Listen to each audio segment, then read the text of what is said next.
আমাদের পাড়া আমাদের সমাধান শাসক দলের আইওয়াস পুরোটাই লোক দেখানো, যার কোথাও কোনো সমাধান নেই, অভিযোগ বিরোধীদের। সোমবার কাঁকসা ব্লকের তিলকচন্দ্রপুর গ্রাম পঞ্চায়েতের প্রথম আমাদের পাড়া আমাদের সমাধান ক্যাম্প অনুষ্ঠিত হলো কাঁকসার 2 নম্বর ক্যাম্পের হরেকৃষ্ণ পল্লীতে।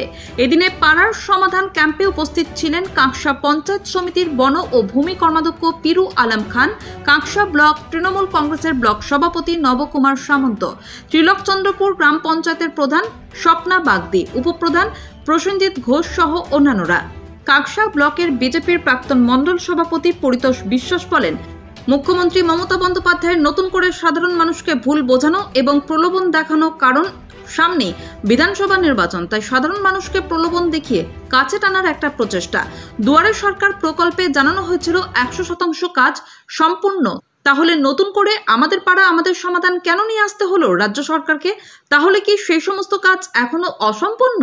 তাই মানুষকে বিভ্রান্ত করে নতুন প্রকল্প নিয়ে আসা, এটা পুরোটাই লোক দেখানো, আই ওয়াশ করা। মানুষকে এটা আইওয়াশ করা হচ্ছে এই কারণে বলবো, আপনারা জানেন মমতা বন্দ্যোপাধ্যায় ঘোষণা করেছিলেন যে 100% কাজ উনি করে দিয়েছে। তাহলে আজকে আপনি বলুন দুয়ারে সরকার কেন বা পাড়ার সমাধান, তাহলে কি 100% কাজ না হয়নি? আর যে কাজগুলো পঞ্চায়েতের মধ্যে যে সমস্যা সমাধান করা যায় সেটাকে মানুষের পাশে নিয়ে এসছে, এটা একটা আইওয়াশ। এই কারণে বলবো, আপনারা জানেন যে দুয়ারে সরকারে বিভিন্ন প্রকল্পে যে ফর্মগুলো ফিল আপ করেছে সেই ফর্মের এখনো সুবিধা মানুষ পায়নি, মানুষ বারংবার বিদেশে ঘুরছে। আজ একটা নতুন প্রকল্প বের করেছে কি পাড়ার সমাধান, অর্থাৎ আগামী 26 যে নির্বাচন সেটাকে সামনে রেখে মমতা ব্যানার্জির কৌশলে তিনি বুঝাতে চাইছেন মানুষকে যে আমি কাজ করছি, অথচ দেখা যাচ্ছে এই নির্বাচনকে সামনে রেখে এই পাড়ার সমাধান। আপনি বলুন তো, আপনি ক্যামেরাম্যান ঘুরে দেখুন এখানে যে বিভিন্ন রাস্তা এখন কাঁচা এবং ড্রেন নেই, জল নেই, তাহলে উনি 10 লাখ টাকা প্রত্যেকটা বুথে অর্থাৎ পাড়ায় দিতে চাইছেন, তাহলে সেখানে 10 লাখ টাকা কি হবে? অর্থাৎ এই 10 লাখ টাকার বিনিময়ে 100 ফুট রাস্তা নিতে সন্দেহ আছে, বা জলের ব্যবস্থা হবে কিনা সন্দেহ আছে, তারপর 200 ফুটের ড্রেন হবে কিনা সন্দেহ আছে। এটা একটা পুরোটা আইওয়াশ, ভোটকে সামনে রেখে সামনে 26-এ আর কিছু এলাকায় সার্বিক কোনো উন্নয়ন নেই। আজকে আপনি যদি পঞ্চায়েত এবং জেলা পরিষদ এবং পঞ্চায়েত সমিতিতে আপনি যান, সেখানে দেখতে পাবেন 15 ফাইন্যান্স কমিশন, সেখান থেকে কাজ হচ্ছে বিভিন্ন গ্রামে যেটুকু কাজ হচ্ছে, অথচ রাজ্য সরকারের কোনো পয়সা অ্যালটমেন্ট নেই পঞ্চায়েত এবং পঞ্চায়েত সমিতিতে, আমরা দেখতে পেয়েছি। আমার নাম পরিতোষ বিশ্বাস, কাঁকসা মন্ডল 6 এক্স প্রেসিডেন্ট। সারা পশ্চিমবাংলা 2011 পর যেভাবে উন্নয়নের ছোঁয়া রাস্তায় রাস্তায় পাড়ায় পাড়ায় ছড়িয়ে পড়েছে, কিছু কিছু কাজ বাকি আছে, সেই সমস্ত কাজ এই পাড়ায় পাড়ার মাধ্যম দিয়ে যদি সেই স্বপ্ন পূরণ করবেন মানুষের। একটা জায়গায় কথা করছে যে সম্পূর্ণ এটার সামনে যে নির্বাচনের আগে সাধারণ মানুষকে প্রলোভন দেখানো বা ভোট কেনার একটা ট্রেন্ড, কি বলবেন?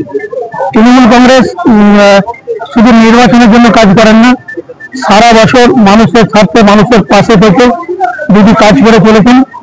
মানুষকে ভোটকে আকর্ষণ করার জন্য এই ধরনের প্রকল্প দিদি কোনোদিনও করেননি, যদি করতেন তাহলে পশ্চিমবাংলার 76টা প্রকল্প মানুষ এবং সাধারণ মানুষ পেতেন না।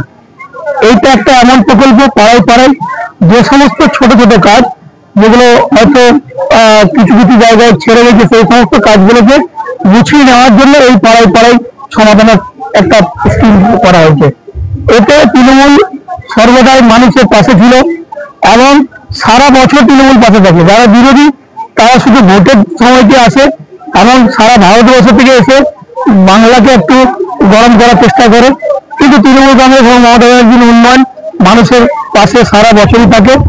এটা আমাদের কাছে বড় কিছু ব্যাপার নয়। আমি পিরু খান।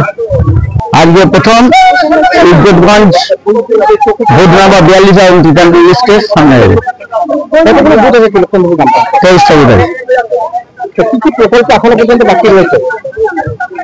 কি কি প্রকল্প বাকি? শুনুন, প্রকল্প বাকি বলতে সেরকম বাকি নয়, ছোট ছোট বাকি আছে। মানুষের চাহিদা তো প্রতিদিন বিকাশ হচ্ছে, চাহিদা অনুযায়ী বাড়ছে। এখন দেখা যাক কি কি উঠে আসে। মানুষের দরজায় আমরা পৌঁছে গেছি তাদের সমস্যা শোনার জন্য, সেই সমস্যা উঠে আসুক, সেভাবে আমরা কাজ করবো।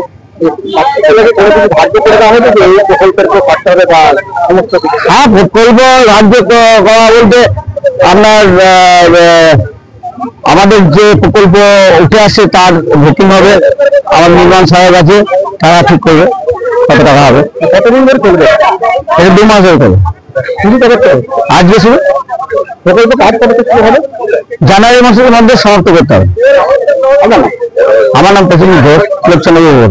তিলকচন্দ্রপুর গ্রাম পঞ্চায়েতের উপপ্রধান প্রসেনজিৎ ঘোষ জানান, তিলকচন্দ্রপুর গ্রাম পঞ্চায়েতের মোট 23টি বুথ রয়েছে।